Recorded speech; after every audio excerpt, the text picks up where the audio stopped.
You're watching Sky News. Let's bring you some breaking news just coming to us here at Sky Centre that Alex Salmond, the former First Minister of Scotland, has died, according to the Press Association. This is a real shock. He was a titan of Scottish politics and the fight for Scottish independence. Let's talk to our Scotland correspondent, Conor Gillis, who joins me now on the line.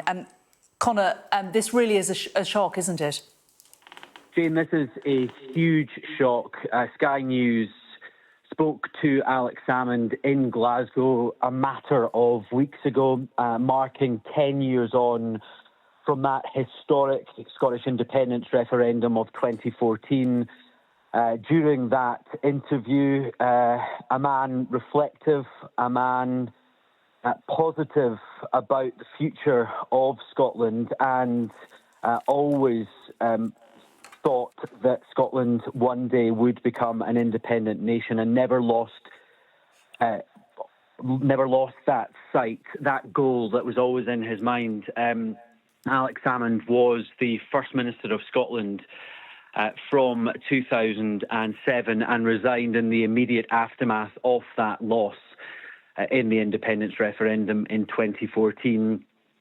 He worked alongside David Cameron to bring about that key vote that had an enormous turnout, the biggest electoral turnout in the history of Scottish devolution. And he was front and centre of that. He led a minority government in the Scottish Parliament initially and then defied the odds, according to experts, and won a majority at Holyrood, something that the experts didn't think was possible, and he governed for those years and eventually brought about that independence referendum. He had a distinguished career.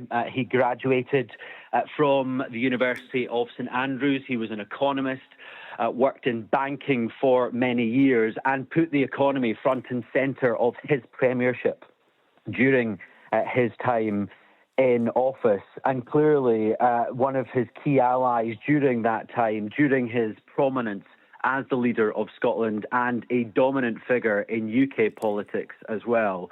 A key ally there was Nicola Sturgeon, and in his latter years, in the aftermath of the 2014 referendum, it is very well documented that those relations between Nicola Sturgeon, his ally for years, broke down in dramatic fashion. But Alex Salmond was not one to sit out of the limelight.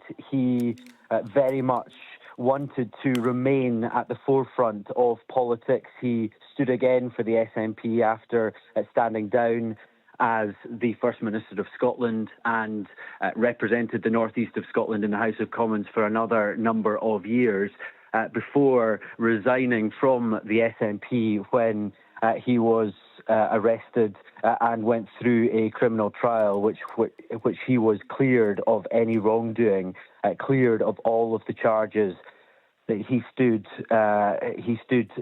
against in that criminal proceedings. And then latterly, he opened up the Alba Party, a brand new pro-independence party here in Scotland, and was very proud of those achievements, rallying together pro-independent supporters who were not keen on the direction of travel from the SNP, and he was hoping for some electoral success in the 2026 Holyrood elections.